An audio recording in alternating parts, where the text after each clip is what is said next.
केवल इतना जानना चाहता हूँ, 17 से 22 तक एज ग्रुप में संख्या क्या होगी उसकी? मुझे बहुत अच्छा लगा कि नेता विरोधी दल को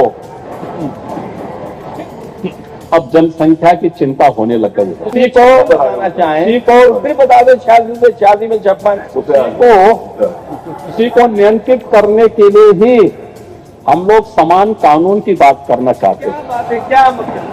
एक प्रदेश एक कोर्स एक मूल्य, यानी एक देश एक कानून, ये भी जोड़ देते तो और अच्छा होता। प्रदेश में शिक्षक भर्ती की प्रक्रिया को पूरी ईमानदारी, पूरी पारदर्शी तरीके से संपन्न करने के लिए ही एक नया शिक्षा आयोग गठन के लिए एक बिल लेकर के आई है, और मुझे लगता है बिल पर आपको भी अपनी बात को रखने का और उस पर चर्चा करने का अवसर प्राप्त होगा।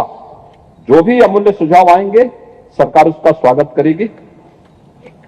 प्रसंग 11 श्री अखिलेश, माननीय अखिलेश जी।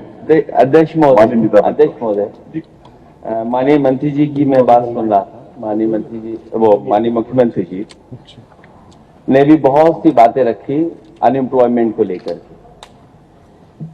अध्यक्ष महोदय, मैं आपसे माननीय मुख्यमंत्री से केवल इतना जानना चाहता हूं कि उन्होंने नेशनल एजुकेशन पॉलिसी पे बताया जो आने वाली है इनकी, जो आ चुकी है, लागू होगी। मेरा केवल एक छोटा सा सवाल है कि 2017 से लेकर के 2022 में जो एज ग्रुप है 15 साल का, उसमें कितने बच्चों की संख्या बढ़ गई है? 2017 से लेकर के 2022 तक 15 साल के ग्रुप में बच्चों की कितनी संख्या बढ़ गई है?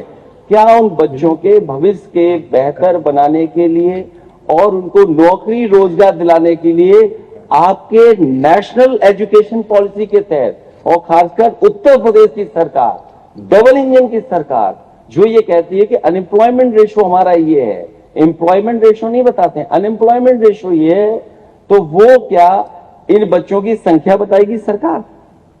मैं अध्यक्ष महोदय माननीय मुख्यमंत्री से जानना चाहता हूं कि 2017 से 2022 के बीच में जो एज ग्रुप 15 साल का है, वो संख्या कितनी होगी, कितने बच्चे आ गए होंगे उसमें? और वो इससे संबंधित नहीं, उसकी जानकारी संबंधित इसलिए है ना अध्यक्ष महोदय, जब नेशनल एजुकेशन पॉलिसी संबंधित हो सकती है तो मैं केवल इतना जानना चाहता हूँ, 17 से 22 तक कितने बच्चे आ गए एज ग्रुप में, संख्या क्या होगी उसकी? मुझे बहुत अच्छा लगा कि नेता विरोधी दल को अब जनसंख्या की चिंता होने लग गई है। अध्यक्ष महोदय, और सवाल ये है कि अगर मुख्यमंत्री जी 86 में को बताना चाहें तो फिर बता दो, 86 से 86 में 56 किसी को नियंत्रित करने के लिए ही हम लोग समान कानून की बात करना चाहते हैं। बात है, क्या मतलब?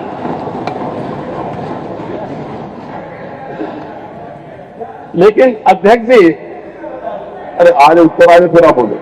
माननीय मुख्यमंत्री से केवल इतना जानना चाहता हूँ कि 17 से 22 में मुझे वही तो आ रहा हूँ, माननीय मुख्यमंत्री खड़े जवाब देने के लिए खड़ा हुआ हूँ। इतना पेशेंस रखना चाहिए कि जब मैं खड़ा हुआ, मैं आपकी बात को सुन रहा था, जब मैं खड़ा, मैं तो वही बोलने के लिए आया हूँ कि आपको जनसंख्या की चिंता हो रही है। मुझे इसमें अच्छा लगा कि इसको कैसे कंट्रोल किया जाए। मैं यद्यपि पहले भी सोच रहा था कि चलिए समाजवादियों में कुछ तो प्रोग्रेस हुई है, और प्रोग्रेस देखिए अच्छा है, प्रगति के बारे में सोचना चाहिए। ये 5 नंबर के प्रश्न में भी माननीय बेसिक शिक्षा मंत्री से प्रश्न पूछा जा रहा था, एक प्रदेश एक कोर्स एक मूल्य, यानी एक देश एक कानून, ये भी जोड़ देते तो और अच्छा होता।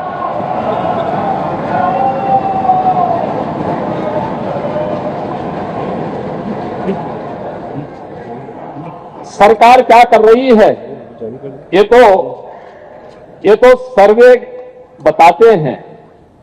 अनएम्प्लॉयमेंट रेट, उत्तर आ गए, लाइव तो नहीं है अध्यक्ष जी, ये लाइव चल रहा है क्या? लाइव चल रहा है। अच्छा, बहुत धन्यवाद आपका। लाइव। अनएम्प्लॉयमेंट रेट, ये एम्प्लॉयमेंट उपलब्ध कराने पे ही निर्भर करता है। और 2016-17 में उत्तर प्रदेश का अनएम्प्लॉयमेंट रेट 19 से अधिक था, 19% से अधिक था। और आज के दिन पर यह अनएम्प्लॉयमेंट उत्तर प्रदेश का 3 से 4 के बीच में है। ये दिखाता है रोजगार के अवसर सृजित हुए हैं, लोगों को पारदर्शी तरीके से नौकरियां मिल रही हैं, लोगों को ईमानदारी से नौकरी मिल रही है, और नौकरी की कोई भी प्रक्रिया माननीय न्यायालय के द्वारा बीच में इसलिए बाधित नहीं की जाती है क्योंकि माननीय न्यायालय को भी मालूम है कि प्रक्रिया में पारदर्शिता है, प्रक्रिया में पूरी शुचिता है और पूरी ईमानदारी के साथ सरकार इस कार्यक्रम को आगे बढ़ा रही है। उत्तर प्रदेश के इस परसेप्शन के कारण ही ग्लोबल इन्वेस्टर समिट में 36 लाख करोड़ रुपए के निवेश के प्रस्ताव प्राप्त हुए हैं, जो 1 करोड़ नए नौकरी और रोजगार का सृजन उत्तर प्रदेश के अंदर करेगी। यह भी उत्तर प्रदेश के युवाओं के लिए एक अवसर है और उत्तर प्रदेश के युवाओं को तकनीकी दृष्टि से सक्षम बनाने के लिए ही 2 करोड़ युवाओं को टैबलेट और स्मार्टफोन उपलब्ध करवाए जा रहे हैं।